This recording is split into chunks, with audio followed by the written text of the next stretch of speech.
What's up guys, I'm coming to you live from the DJI Pocket 4, and the question is this camera going to be nearly as legendary as the Pocket 3? Because if you know anything about the Pocket 3, that camera is literally the most popular camera for vlogging right now.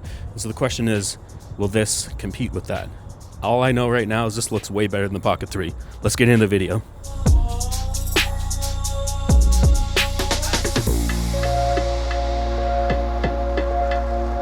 One thing you're gonna notice is that the image quality probably looks a little bit better than the Pocket 3. And that's because we're now shooting in D-Log and the Pocket 3 shoots in D-Log M. Now, D-Log M is not necessarily a log profile. It's more of just a flat picture profile, where this is true log. So we're getting 14 stops of dynamic range out of it. This is an improved 1-inch sensor over the Pocket 3. So you can see what this looks like. The autofocus is pretty dang good. And I would say, this is looking great. The Osmo Pocket 4 has the ability to shoot 4K 240 frames per second with tracking, and it actually looks pretty good.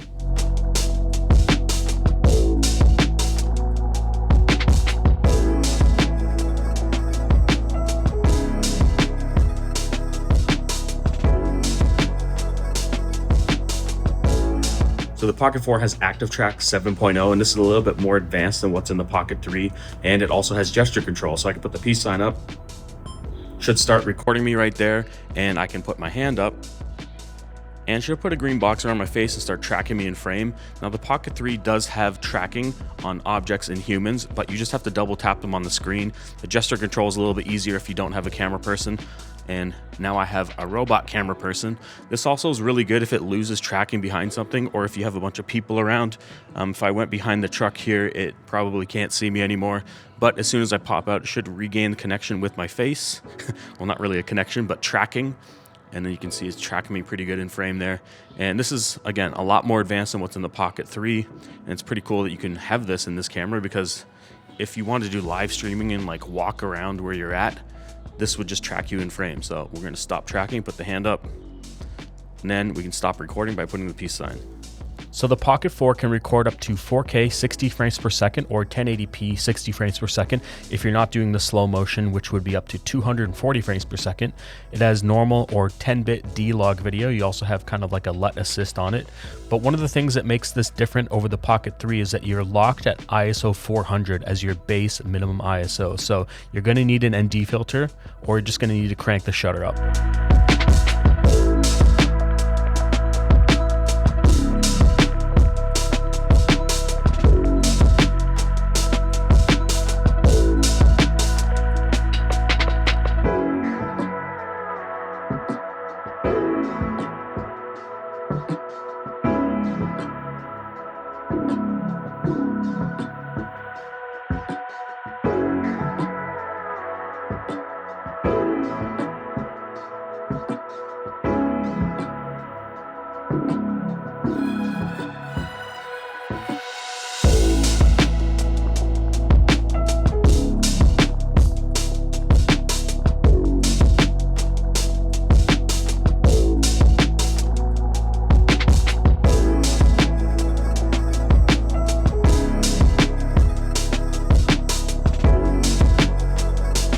If you're not into color grading, DJI has added a bunch of different color profiles, and I'll go through them here.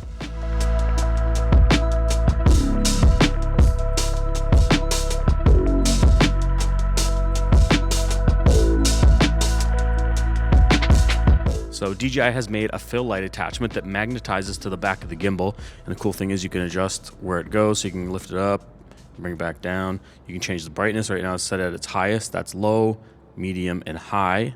And you can also change the tint, so we're at its coolest setting, and you can go warmer, and then somewhere in between. You can bring it down low, or you can take it off. But I know a lot of people, when they were vlogging, they were mounting lights off the side of the gimbal, and this kind of just saves you from doing that. Now it's built kind of right into it, and it's powered right off the back of the gimbal. So if you get the Creator Combo Kit, it actually comes with a wide angle adapter. Now you can buy it separately, and the cool thing is this just magnetizes on. It's like just a little wide angle adapter. It looks like this. But if we put this on, you can see what that looks like. I'll take it off.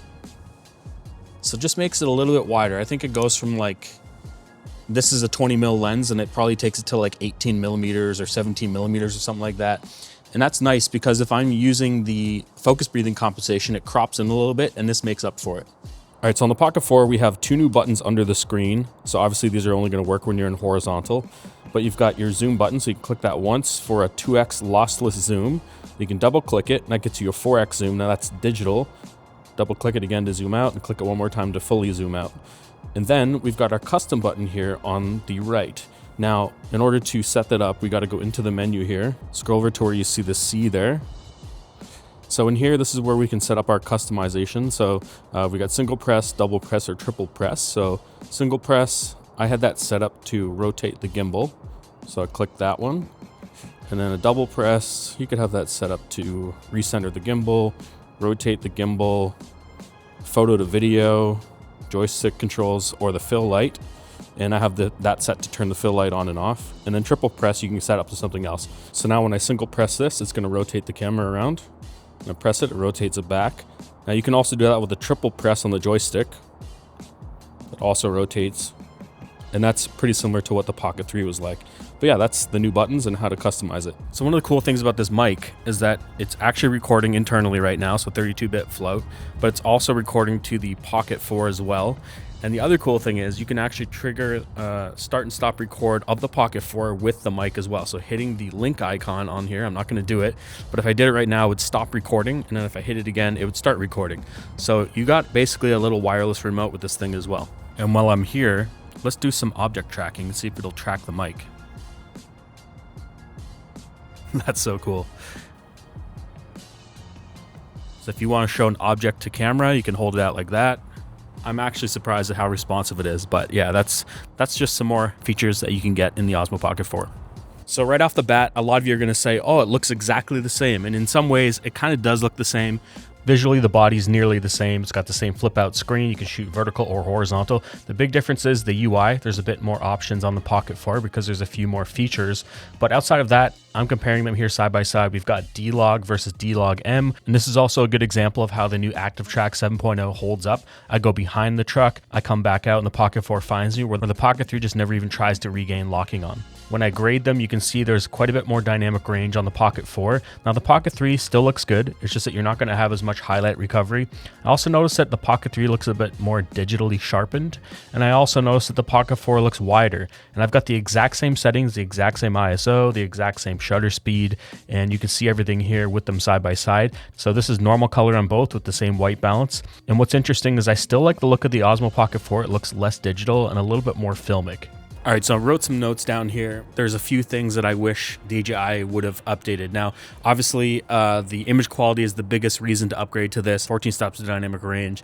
It's got really good latitude for shadows and highlights. Now, I know a lot of people were expecting more. And for me personally, I feel like this is a nice upgrade over the Pocket 3. But if you're the type of person that isn't going to color grade your footage at all, you're just going to use the standard picture profile, the standard color out of it, then there's no real need to upgrade in my opinion. Now, obviously the tracking's better and you've got the built-in storage. So you've got 107 gigs of internal storage, so you don't have to use an SD card if you don't want to. And then, of course, you've got faster USB file transfer on it as well. Now, it comes to low light. I don't think it's that much better. We saw it at like ISO 3200. It goes up to 6400. It's pretty noisy. And I've been turning off the noise reduction because I think it looks sharper. And the current settings I have right now are -1 on texture and -1 on noise reduction. Now, I know a lot of people say just put them both to -2, which is as low as I think you can go. It takes away kind of that digital look, as well as just the noise reduction, softening the image when you get up into the higher ISOs. And so I'm okay having a bit of grain as long as the image quality looks a little bit better, it's sharper. So I kind of want to get into the negatives or the cons of this. Now, obviously this shoots 4K 240 frames per second, which is awesome. The Pocket 3 can only do 120 frames per second. But one big difference is that you can't shoot that in D-Log. Now on the Pocket 3, you can do D-Log M with that, which will match the rest of your footage. But if you're shooting D-Log and you go to shoot slow motion, you do not have D-Log in your slow motion. So unfortunately, you're stuck with the standard picture profile or those little film options you can change to, and you can't do anything about it. So I hope that DJI comes out with a firmware update that allows us to do D-Log in slow motion, because if you're trying to match it to your footage, it's going to be kind of hard. And when it comes to the lens, it's the same 20mm f2, which looks good, but it does have quite a bit of focus breathing. I have focus breathing compensation turned on right now, and you can see it breathing a little bit there. So that's unchanged from the Pocket 3. All right, so in conclusion, let's think about this. The Pocket 4 has better image quality. It's got better dynamic range, it has internal storage, and it has better tracking. Like if I put my hand up right now, it's going to track me in frame, and that's something the Pocket 3 doesn't have. It doesn't have the gestures to track you in frame. It also tracks objects better, and it's just overall a better tracking system. Now, that's something that I don't typically use, but if you want like a robot camera person, you have it in this now. I think the biggest thing is definitely the image quality. That's the biggest reason to upgrade to this over the Pocket 3, but outside of that, I don't know. It's your money. You can decide how you want to spend it. I think that's going to be it for this video. I hope you enjoyed it. If you liked it, give it a thumbs up. If you dislike this video, give it a thumbs down twice. Don't forget to hit that notification bell. I'll see you guys in the next one.